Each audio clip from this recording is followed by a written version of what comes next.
There's so much confusion about positive thinking and motivation that I'd like to kind of share with you some ideas about what the real positive thinking is, what motivation is, what it will do, and what it won't do. Several years ago, I was on one of the national news programs. It was an absolutely magnificent experience. Man, I wish they'd show that sucker again. I sold a bunch of stuff. But the old boy that did the interview was really something else. He was so skeptical, he'd demand a bacteria count on the milk of human kindness.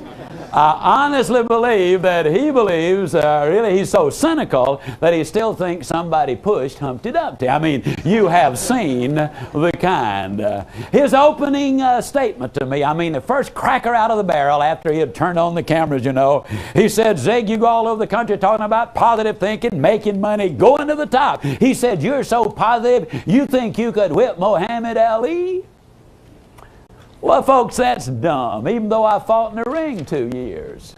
And it's a matter of record, just for your information, that the worst I ever finished was second. As a matter of fact, the only reason I quit was because of my hands. The referee kept stepping on them. No, I don't think I could whip Muhammad Ali. For that matter, I don't even think I could take your appendix out, sir, and have you live. But I tell you what, I'll bet you. I'll bet if you and I were on a desert island 1,000 miles from everybody else, and all of a sudden you said, "Oh, my sider's," and I'd say, "Let me see." Put my hand on your side, it's burning up with fever. I'd say, "Man, you got appendicitis," but that's no big deal. I've been watching a lot of television recently, seen no less than a dozen doctor shows in the last month alone, and they were all specializing in appendectomies. I watched them real good. It is not a difficult operation. As a matter of fact, I brought me some good sharp knives with me, got me some good powerful germ-killing medicines, and you know me, I'm so optimistic I'd go after Moby Dick in a rowboat and take the tartar sauce with me. Man, I believe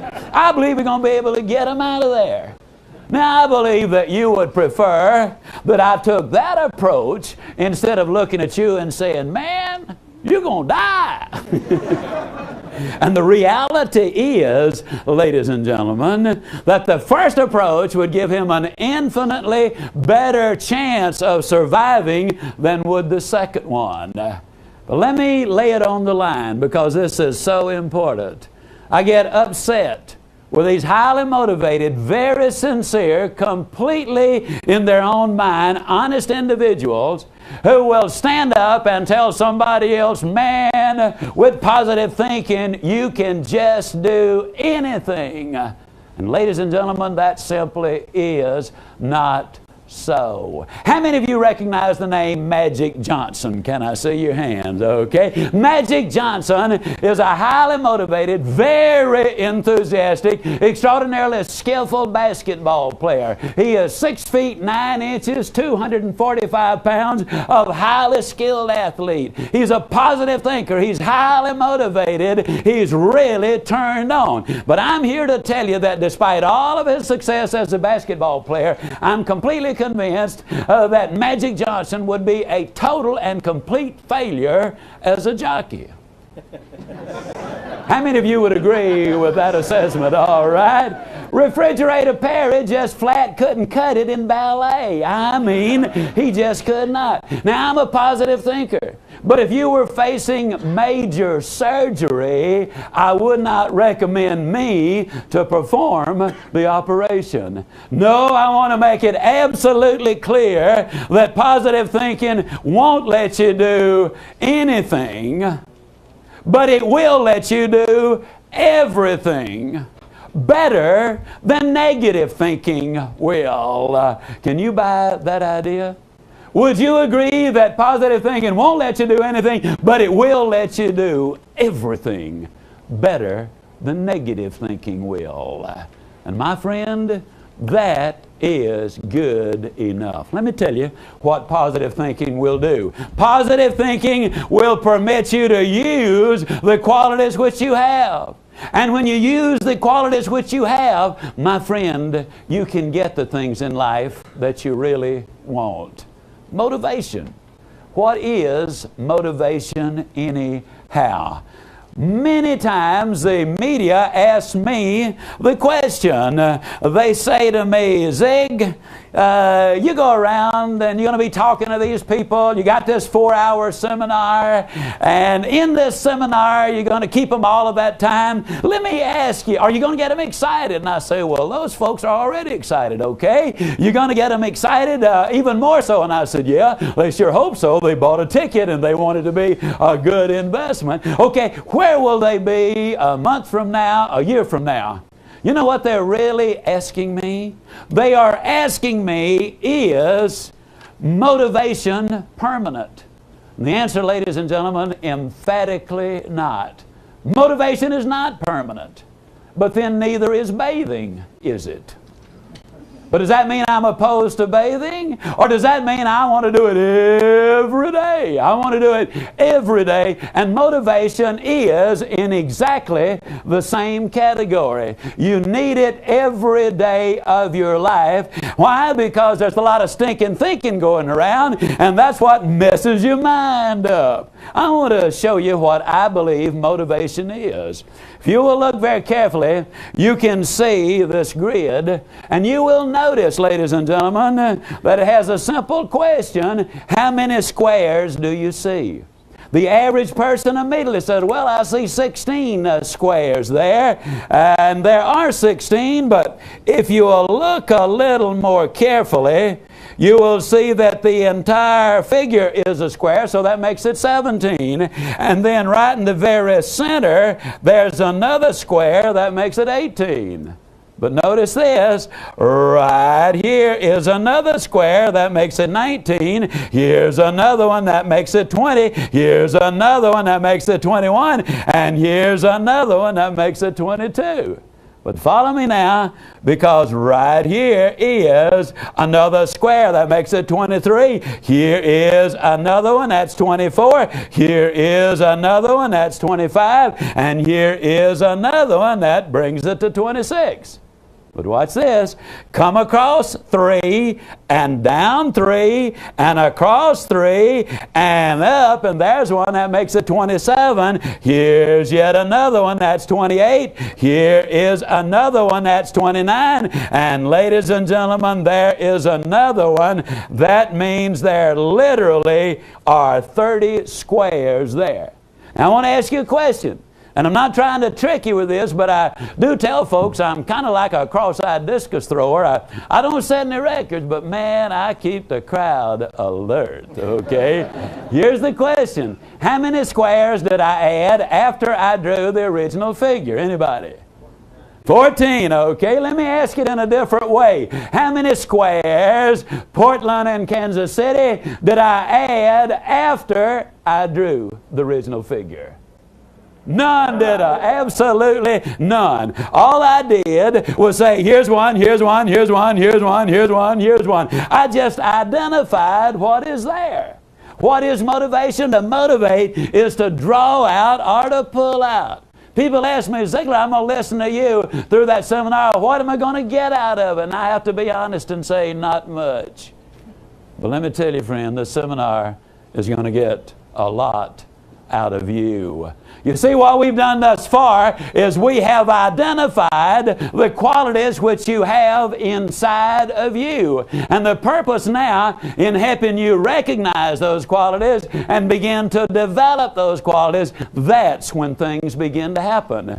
Motivation. So many people think that people who are motivated are always jumping up and down and whooping and shouting and hollering. A few years ago, I was speaking in Washington, D.C.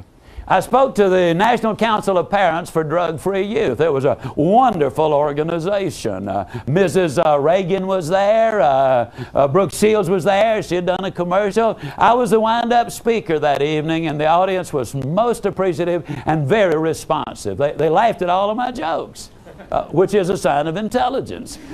They said nice things about me, you know, and so I went to bed, had a good night's sleep. Next morning I was down in the restaurant awaiting my turn to be seated. Now there were about a dozen people behind me, and the host had gone out to seat the couple in front of me, and so I was just standing there awaiting my turn. Now I don't know how you stand when you stand, but when I stand, I just stand. For example, I do not know how to stand motivated.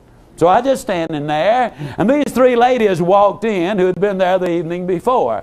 And when they were across the restaurant, they spotted me, and in whispers that you could only hear about 100, 150, 200 yards, one of them said, "There's our speaker from last night." Second one said, "Yes, and he is obviously a night person." Third one said, "He must be," said, "he sure don't look motivated to me." Now, folks like to say, I don't know how you stand when you stand, but when I stand, I just stand. I don't know how to stand motivated. I don't know whether they expected me to be standing there looking out at everybody in the restaurant, grinning from here to here, maybe waving at them at the same time and jumping up and down while I'm doing it. That's motivation. That's insanity. That's what it is. Some of the most motivated people on the face of this earth are quiet people. They're not tub thumpers like we'd say down home, but when you get around them, you can feel the intensity of their excitement in what they are doing. That's what I'm talking about. Now, what we need to do is to have some motivation that really works. I'm confident that everybody here has noticed that when I do my talking, I do a lot of walking. And when I'm doing a lot of walking, I'm also doing an awful lot of looking. And I've been amazed at the youthfulness of this crowd here in Salt Lake City. Bunch of kids really is what we've got gathered together here today. I don't see anybody even old enough to know what I'm about to tell you. So I'll just have to tell you. When you get to be a certain age, there are physical and chemical changes which take place in the human body. And as you know, there's an awful lot of pollution out in the air. And when the pollution in the air gets together with the physical and chemical changes in the body, what happens is it destroys the strength of the lenses in your glasses. Maybe some of you are younger than I thought you were, older than I thought you were. Well, that happened to me. So I went down to see my good buddy Bob Bud Barker, the friendly optometrist, and Bob examined me for my new glasses. He wrote the prescription. He said, "Zig, see me next Tuesday." Well, the following Tuesday, I walked in to see my buddy Bob. He put these new bifocals on me, and he did a couple of adjustments. Said, "Well, how do they feel?" I said, "They feel great." He said, "They look good too. You're on your way." Well, I headed for the front door, and as I stepped out the front door, I did a couple of adjustments, as we always do. And my car is parked about 25 feet away, and I headed for my car. Now, you talking about a high-stepping dude, old Zig was really picking him up and putting it down. Now, obviously, I did not realize that until I drew abreast of the car, and there my right leg was up about 4 feet, and I saw the reflection in the window. And you know how you do when you've done something not overly bright. You think everybody in town not doing a thing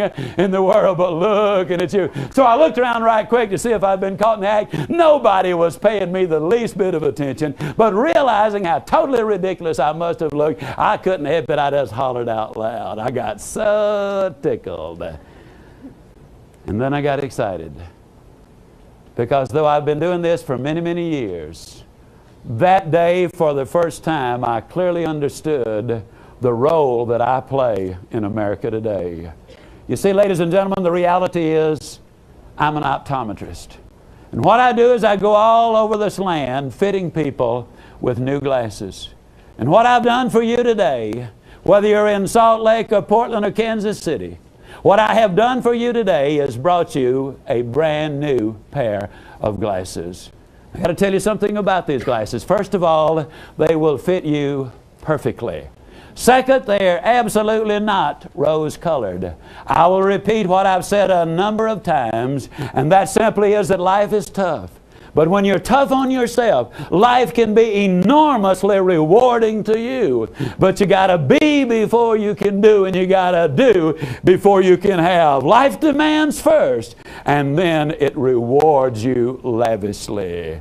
These glasses, the second thing I'll tell you about them, they won't improve your sight one iota. If you've got good sight now, you'll have good sight afterwards. If you don't have good sight now, you'll have no improvement in your sight. But let me tell you the most important things these glasses will do. They will dramatically improve your vision. Helen Keller was asked the question, what would be worse than being blind? Without any hesitation, Helen Keller said it would be infinitely worse to have eyes but no vision than the other way around. The prophet of old said, my people perish for lack of a vision. What these glasses will do is they will permit you to see things right in front of you that you have been overlooking all of your life. Forbes magazine did a study, or reported on a study.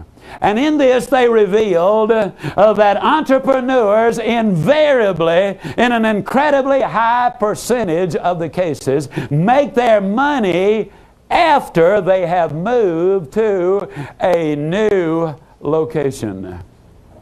Now wait a minute. Don't start packing your bag yet. What they discovered was this. Many of those people made their money when they moved from Salt Lake City to Portland.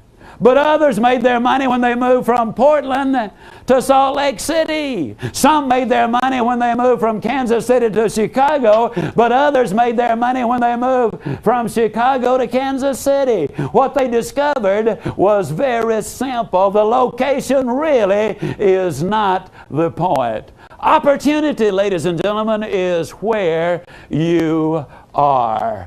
Calvin Hunt, good friend of mine down in Victoria, Texas. Calvin is in the life insurance business. In 1982, you know, in the insurance industry, they had a recession. As most of you know, the media has accurately predicted 28 of the last 2 recessions. Well, Calvin Hunt said to me, Zig, in the insurance business today, when we have a recession, our business drops about 10%. I mean, it goes down that much. But 50% of all of the agents either quit or quit trying.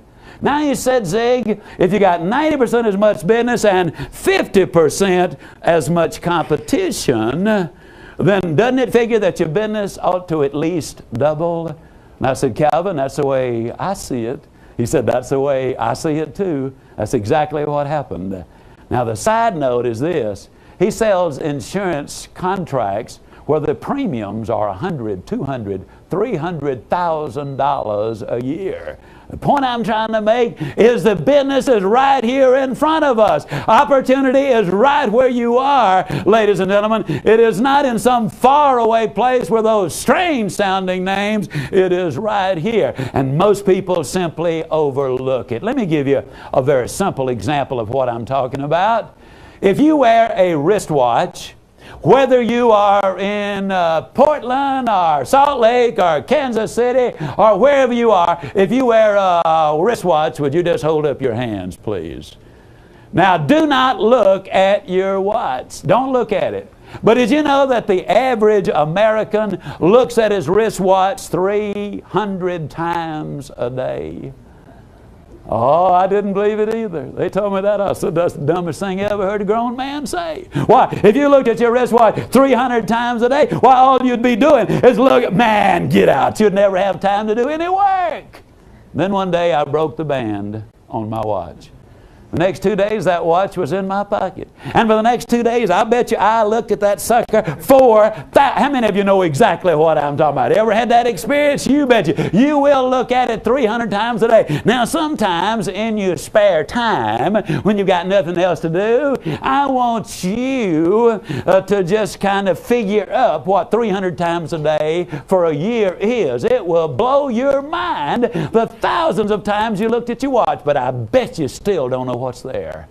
I'm going to ask you 3 questions. Now, Don't try to sneak a peek at your watch now. One more time is not going to hurt, not going to help you a bit. If thousands won't do it, one more is not going to help. I want to ask you 3 questions about your watch. Do not answer them out loud, and please don't turn to your next door neighbor and tell them what the answer is. You're going to get your chance in just a second. Question number 1, does your wristwatch have regular numerals or Roman numerals? How many of you just missed the first one? Can I see your hands? Come on now, be honest with me. All right. Question number 2. Does it have numerals at all? Or are they slashes or dots or blanks or emblems or a combination of all of them? Now, question number 3 is the tough one. And the reason it is so tough is simply because it has 4 parts. And for the benefit of our educators, they are not multiple choice. First part of the question, what's at the 12 o'clock slot? Think it through. What's at the 3 o'clock slot? What's at the 6 o'clock slot? And what's at the 9 o'clock slot? Now that you've thought those answers through, I want you to carefully, as a matter of fact, maybe for the first time since you have owned your watch, I want you to very carefully look at your watch.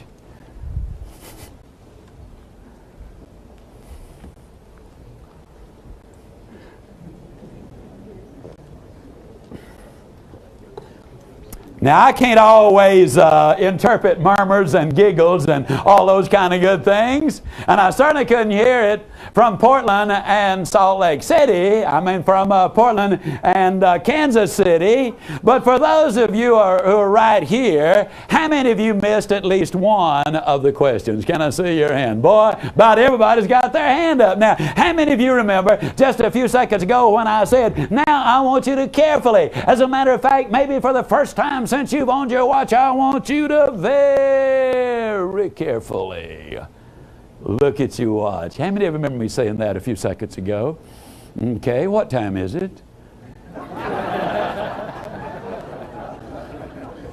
Truth is, ladies and gentlemen, we have eyes to see but see not.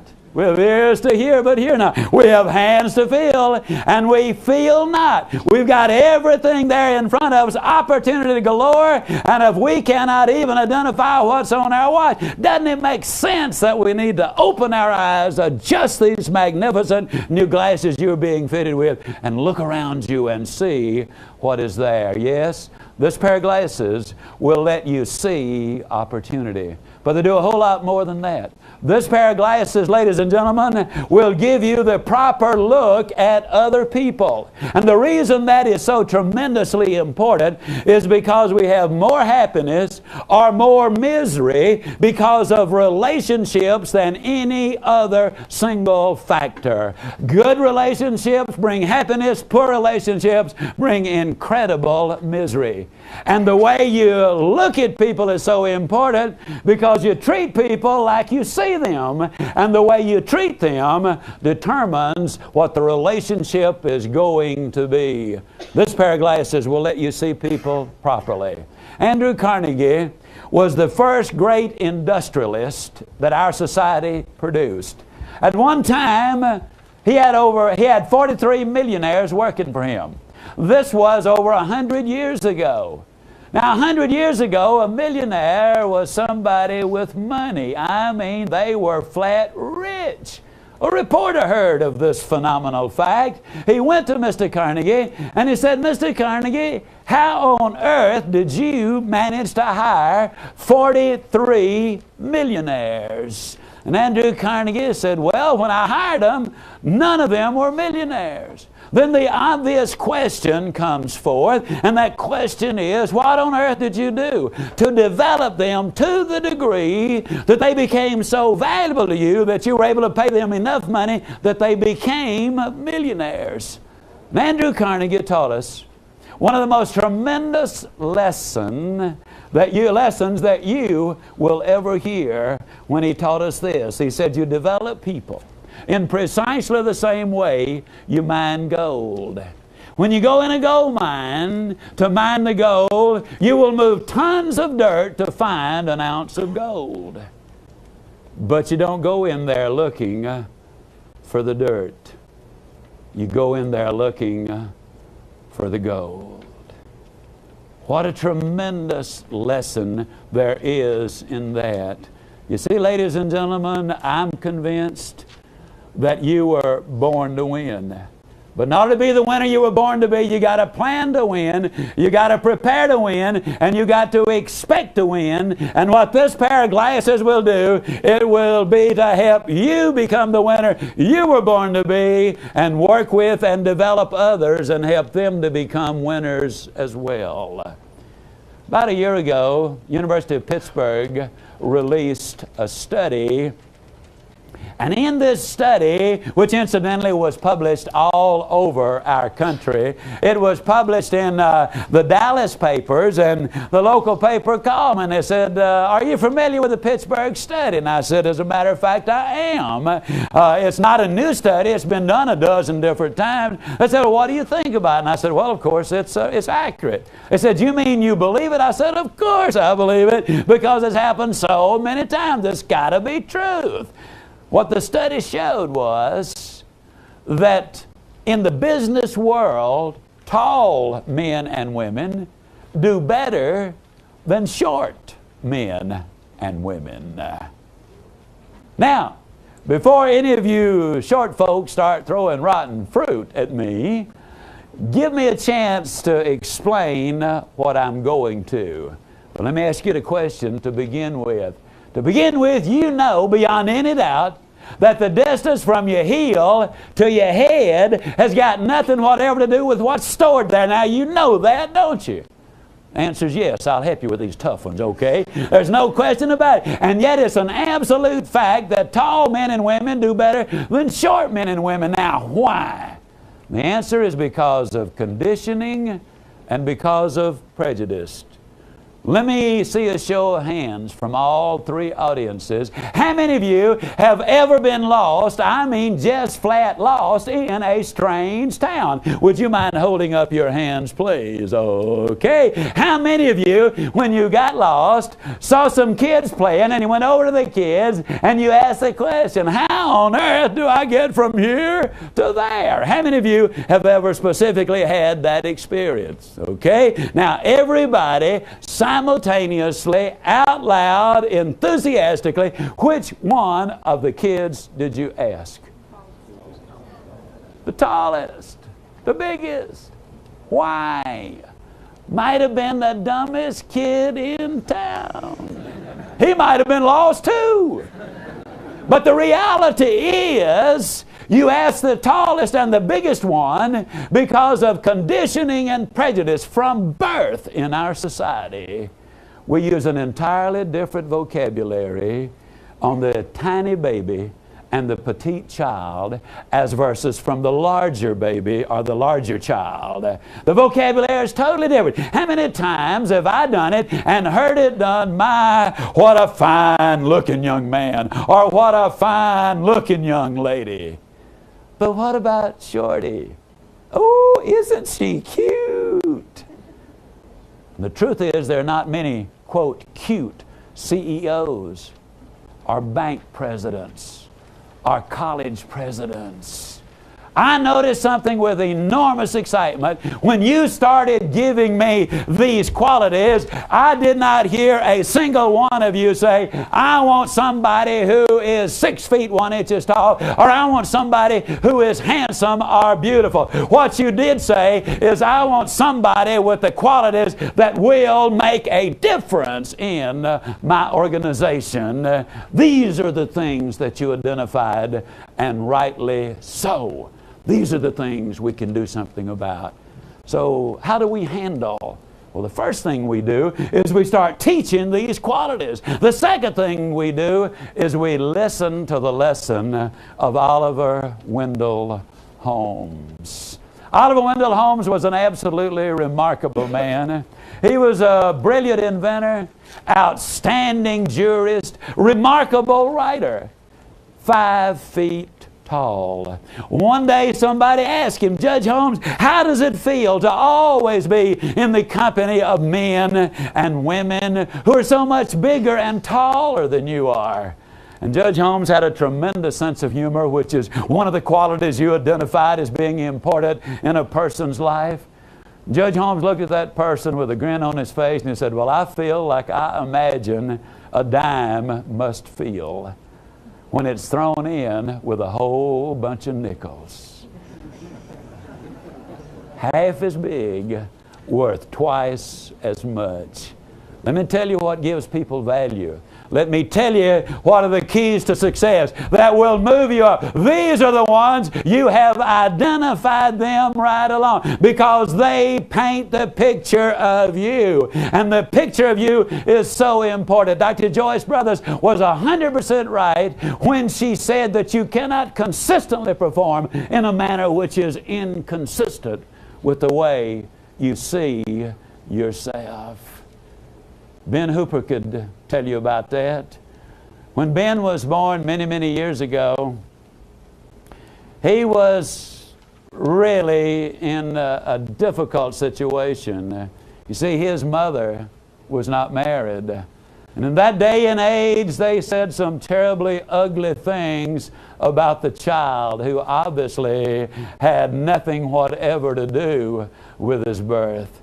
The kids were mean and ugly to him. The adults were mean and ugly to him. And when he went into school, the kids ostracized him. Many of the parents said, what on earth is a boy like that doing here at school? At recess, he studied at his desk. At lunch, he went off and ate it by himself. On Saturday, when his mother took him into town, the adults gave those disapproving comments and glares. It was tough. Then one day, a new young preacher moved into that little community in the hills of Tennessee. And Ben Hooper started hearing about him.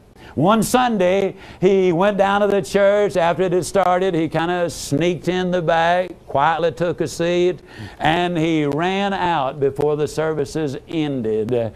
But he liked it. And the next Sunday, he was back, and the next. But each Sunday, he would arrive late and leave early. But then one Sunday, he got so carried away with it that he was still seated when suddenly the services had ended, and he was surrounded by people. The young preacher was there, and the next thing Ben Hooper knew was when he felt those hands on his shoulder. And he turned around and was looking into the eyes of the preacher. The preacher looked at him and he said, whose boy are you? Which family are you from? There was a tense moment of silence. Then a big smile crossed the preacher's face.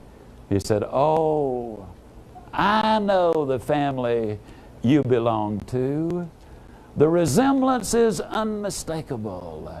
You're a member of the family of God. That's quite an inheritance, boy. He swatted him across the rear lovingly and said, go and live up to your inheritance. Ben Hooper later said that that was the day he was elected governor of the state of Tennessee and re-elected later. That picture you have of yourself, you were born to win. Not who the parents are, but what you do yourself in recognizing what you've got. Emerson was 100% right when he said that what lies behind you and what lies before you pales in significance when compared to what lies within you. St. Augustine in 399 AD expressed it this way, and I paraphrase him. He said, man travels hundreds of miles to gaze at the broad expanse of the ocean. He looks with awe at the heavens above. He looks in amazement and wonderment at the fields and the mountains and the rivers and the streams. And then he passes himself by without a thought. God's most amazing creation. Yes, you were born to win. And when you look at the qualities you have, my friends, that really does make you a winner. I spoke this summer up in a small community in Indiana. 3 days later, I got a letter from a lady who had been there. She said, Mr. Ziglar, I was at the seminar and I had just gotten back from Colorado. She said, I'd been rafting down the river. It is a beautiful sight. At night, I had been backpacking and I would camp on the highest hill that I could reach. And she said, as I would stand there and look at the grandeur of the universe, the beauty of the mountains, as I would look at the sunrise in the morning and watch it set in the evening, a feeling of absolute despair really encompassed me. She said, I felt so little and so insignificant. Then you quoted St. Augustine, and we pass ourselves by without a thought. Thank you, Mr. Ziglar. She said, I was contemplating suicide. I look forward to the future now. You see, the truth is, ladies and gentlemen, inside of us there is so much. Man was designed for accomplishment. He's engineered for success. He's endowed with the seeds of greatness.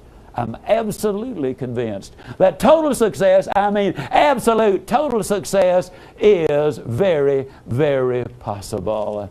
I want to share with you what my perspective of success is all about. Everybody maybe has a different view. I want to share with you what I think success really is. From my perspective, ladies and gentlemen, if I were to make literally millions and millions and millions of dollars, but in the process destroy my integrity and destroy my health, then I would have paid a price which would be unacceptably high. There would be no way I would be willing to do it. If I were to go all the way to the top, become the best in the whole world in this profession, and then one day have one of my children come to me, I have 4 grown children, and one of my children come to me and said, you know, Dad, it would have meant so much to me when I was a youngster growing up if I ever could have known you as my father. Had you ever been there in the morning, Dad, give me a little pep talk as you've given so many other people those pep talks when I had to go off and face a tough day at school, maybe a bully, maybe a tough test. Maybe my boyfriend and I had been having difficulty. If you'd ever been there at night, Dad, maybe to hug away some of my hurts and kiss away some of my tears. Put me in bed. Tell me some of the stories you tell people all over the world. Give me some of the advice you've given to other people. Maybe, Dad, had you been there, maybe my life would not have been the series of tragedies which it has. Folks, if that happened to me, I'd be one more broken-hearted daddy, because like most parents, I deeply love my children. I'm just so grateful that I was able to dedicate raising positive kids in a negative world to my 4 as being the most positive kids that I know anywhere. I could have added, and the most morally sound. I add that simply because, according to my friend Fred Smith, one of the most brilliant men I've ever known in my life, Fred says that all great failures are moral failures. Ask Pete Rose. Ask Ivan Boesky. Ask Richard Nixon. Ask Jimmy Baker. Moral values, moral qualities, those are the things that I noticed that you identified repeatedly when we were talking about the people who want to be successful. These are the qualities which we need to develop. And in my drive for fame and fortune, had I ruptured the relationship with that beautiful redhead whom God gave me over 43 years ago, I'd be the most miserable human being you've ever seen. Because I'll confess to you that after 43 years, not only do I deeply love my wife, not only is she by far the most important person on the face of this earth to me, but the reality is I've just plain got a crush on that redhead. Somebody asked me one time, Zig, what do you do for excitement? I said, I married it. Ladies and gentlemen, I want to say something. I believe that that can be had in so many other families. Not easy. It's something that you have got to work for. Earlier on in the seminar, I mentioned that at age 45, I was broke and in debt. And that's absolutely the truth. We'd been married 27 years before I was ever able to give my wife financial security. Now, that doesn't mean we were broke all of the time during those 27 years. But it does mean there were an awful lot of down times. There was one period, for example, of 5 years when I was in 17 different businesses. I truly was a wandering generality. I got involved in every get-rich-quick scheme that came down the road. I finally got so broke, I just flat had to go to work. But during all of those years, not once did the redhead ever say, honey, if we just had a little more money, here's what we could do. It was always, you can do it. Tomorrow is going to be better. Ladies, I cannot begin to tell you what it meant to me to have every day of my life a cheerleader saying, you can do it, cheering me on every day and praying me on every night. And gentlemen, there's no way I can describe to you what it will mean to your marriage, what it will mean to your relationship, what it will mean to your wife for you to get in her corner, to become her cheerleader, cheering her on, encouraging her, believing in her, supporting her, giving her that positive input and encouragement that will make such a dramatic difference. Yes, indeed. The beautiful thing about this pair of glasses is the fact that it will let you see your mate in the proper perspective. And fellas, I can just say this without any hesitation. When you treat your wife like a thoroughbred, you'll never end up with a nag. And ladies, I can say this to you, that when you treat your husband like a champ, you will never end up with a chump. But I also will say this to you, that you got to see them like a champ, you got to see them like a thoroughbred before you treat them that way. And that's the purpose of this pair of glasses. Now, how are you going to do all of those things? I'm going to give you one step right now that I will say to you without any fear of error, that if you will do this, and it will take you about 5 minutes a day, that within 30 days you will begin to experience a dramatic difference in every single aspect of your life. Remember, we want to be happy and healthy and reasonably prosperous and secure. We want to have friends and peace of mind. And if we have a family, we want good family relationships. This one simple step, which will take you about 5 minutes a day, will make a difference. Here's what I want you to do. Tonight when you get home, I want you to take the list of qualities which you have written down. And you can add a number of other qualities which you also have.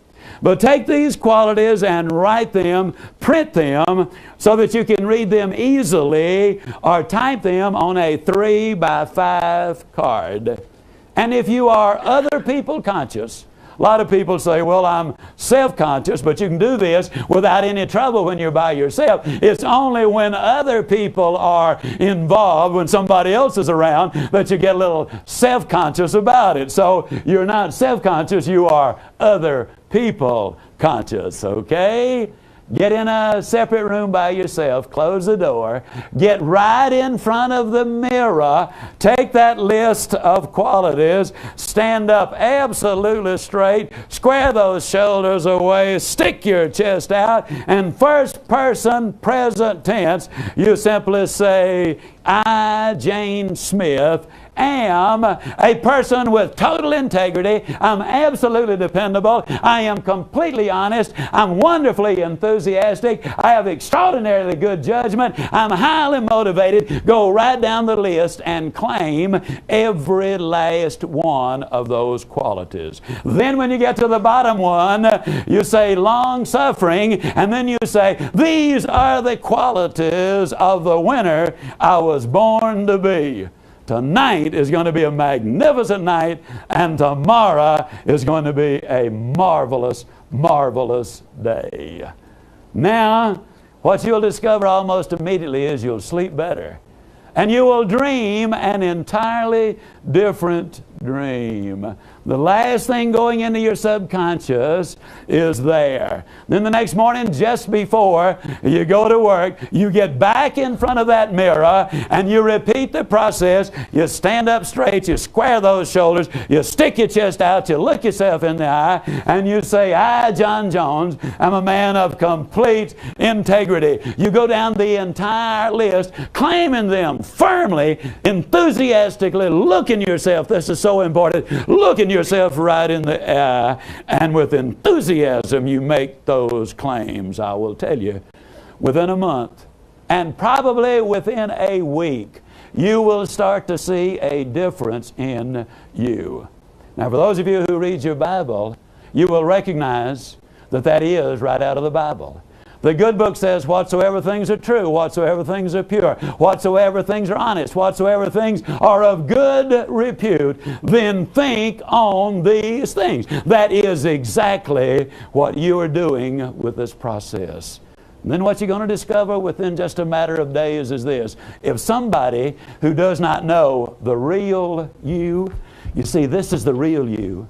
The person who does not know the real you, ladies and gentlemen, will be beginning to look and understand the real you. And then when somebody says something, like maybe you didn't quite understand it, or you're not as bright as I thought you were, then you can honestly say, what is that old boy talking about? Doesn't he know that I am a person of absolute integrity? I'm completely dependable. I'm completely honest. In other words, you will start repeating those things. You see, folks, the person you are and the person who people think you are many times entirely different people. About 3 weeks ago, I went into one of those places to get me some non-glare glasses. And when I walked in with the redhead, the young man came up to me and he said, may I help you? And I said, yes, I need some of those glare-proof glasses. He said, are you a photographer? And I said, no, I'm not. He said, well, what are you using them for? I said, well, I'm going to be doing a television shoot, filming, and I need non-glare glasses. He said, are you a producer? I said, no, I'm a speaker. He said, well, what do you speak on? And I said, well, motivation, inspiration, personal growth, goal setting, that kind of thing. He said, oh, kind of like Ziglar. And I said, yeah, kinda. And the redhead spoke up and she said, this is Zig Ziglar. The guy looked at me and said, oh no, I know Zig Ziglar. That is not Zig Ziglar. Zig's always jumping up and down. I've seen his videos. That's the way Zig is. I turned to the redhead and I said, now see there, sweetheart, I told you we couldn't pull this deal off. That guy knows that I am not that one. And the guy said, no way. I said, he probably expected some old codger, 50 or 60 years old. Then this young fella comes walking in, and he knows beyond any doubt that I'm not Zig. Well, when I got ready to pay the bill, he said, now what's the name? And I said, you spell it Z-I-G-L-A-R. He said, you are Zig Ziglar. And I said, yeah, have been a long time. Now, the reason I tell the story is simply this. The picture he had of me was wrong. The picture that a lot of people have of you, including the picture you have of you, is wrong. We're bringing you into focus. We're letting you look at the real you. And the real you is absolutely incredible. December, I was over in Atlanta, Georgia. When the seminar was over, a lady seated in the second row along with her husband came up to me. She said, Mr. Ziglar, my name is Jan McBaron. This is my husband, Duke. I'm the one who wrote you the letter. And I said, yes, Jan, it's a delight to meet you. She said, I just wanted to elaborate on what I said in the letter. She said, like you, I weighed well over 200 pounds for a long time. And as you can see, I am no longer overweight. And obviously it was true, she was not. She said, unlike you, I smoked from 2 to 3 packs of cigarettes a day, and I no longer smoke. She said, I really drank a little too much, and I no longer drank. My self-image was absolutely at rock bottom. I'd been a nurse for 8 years, and I loved being a nurse. But I started hearing you when you said, if you don't like who you are and where you are, don't worry about it. You're not stuck with who you are and where you are. You can grow. You can change. I heard you when you said it would be tough, but that the rewards would be absolutely magnificent. I heard you say that when you're tough on yourself, life is going to be wonderfully better to you. I heard you when you quoted Dr. Joyce Brothers that you cannot consistently perform in a manner which is inconsistent with the way you see yourself. I heard you when you said that repetition is the mother of learning, the father of action, and the architect of accomplishment. I listened carefully. Let me reintroduce myself, Mr. Ziglar. I'm Jan McBarron, MD. I'm one of 6 women in America who has their specialty in bariatrics, weight management, weight control.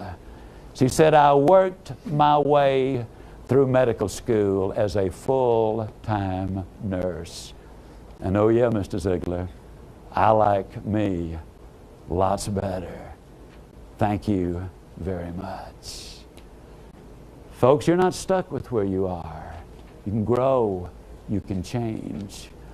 If I were, at this moment, to say to you there is a course available which will teach you specifically how to develop all of those qualities, I dare say many of you in your own mind would say, I would give thousands and thousands and thousands of dollars for it.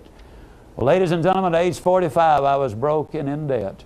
The last 18 years, I've spent an average of 2 hours a day in developing the concepts and the ideas.